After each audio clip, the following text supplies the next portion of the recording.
Hello, my name is Mariah Easterly. It is June 27th, and I will be presenting my informative speech. Imagine a world without media. How would we keep up with current events? What would we follow? How would we understand what is going on in other states or even other countries? The answer is that we would not know any of this if we could not turn on our televisions and pull up the news channel or pull out our phones and search Facebook or any other social media source. But the real question is, how does the media affect our actions as a society? As a person that utilizes the media every day, most of the actions of my everyday lifestyle have been based around what the media displays. And since most of the human population uses the media every day, whether it is the Weather Channel, social media, or even newspapers, it is important to understand and reflect on the significance that the media has on our everyday lives. Throughout my speech, I'm going to discuss how body image, COVID-19, and the Black Lives Matter movement affects our society based on the use of media.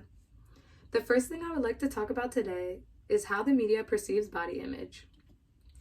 When mentioning body image in the media, whether it is print, broadcast, or internet media, the ideal image is most often displayed. Advertisements, movies, and television shows most commonly perceive this image type by employing actors who are well fit and actresses who are petite and skinny.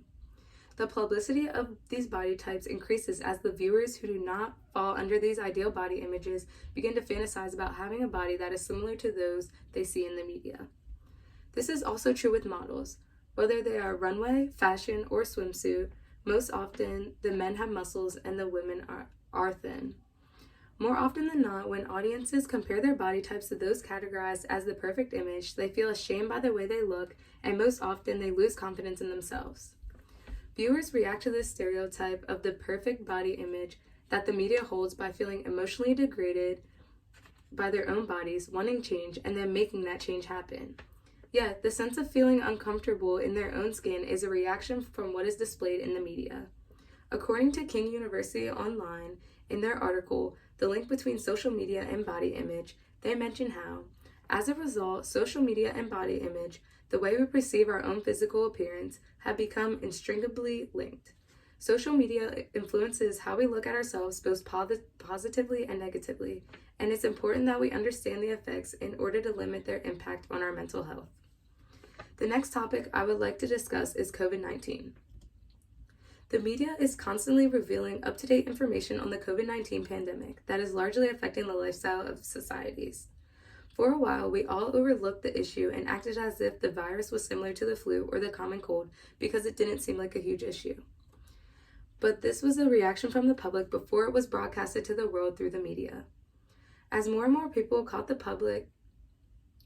virus, thousands of more deaths occurred around the world, and the media described it as the end of humanity. Terrorized with fear, officials took it upon themselves to set up a home order, shut down everything except for necessary businesses, and order everyone to wear face coverings in public. As the media released this news, we responded and followed orders. Some became complete strangers to the public and refused to leave their homes for anything.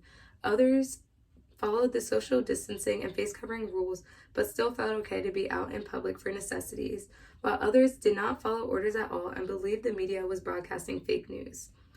These responses are all perceptions of differences in our psychological standings. In Mariana Baggio's article, Here's Why Society is Reacting with Panic to Coronavirus, she states, when the risk is overestimated, the situation can be perceived as extreme and panic might set in. This can lead to instances where individuals ignore social conventions and tend to act in extremely selfish ways, such as looting. On the other hand, in extreme conditions, people also tend to act extremely altruistically, helping others in chivalrous ways and punishing those who selfishly take advantage of the situation. For example, reporting price gouging to the authorities. Lastly, I would like to touch on how the media portrays the current Black Lives Matter movement.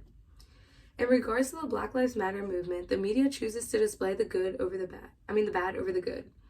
The movement was meant to bring change and equality to everyone, which is why at the beginning, most cities went the peaceful route to grab the attention from the rest of the public as well as government officials.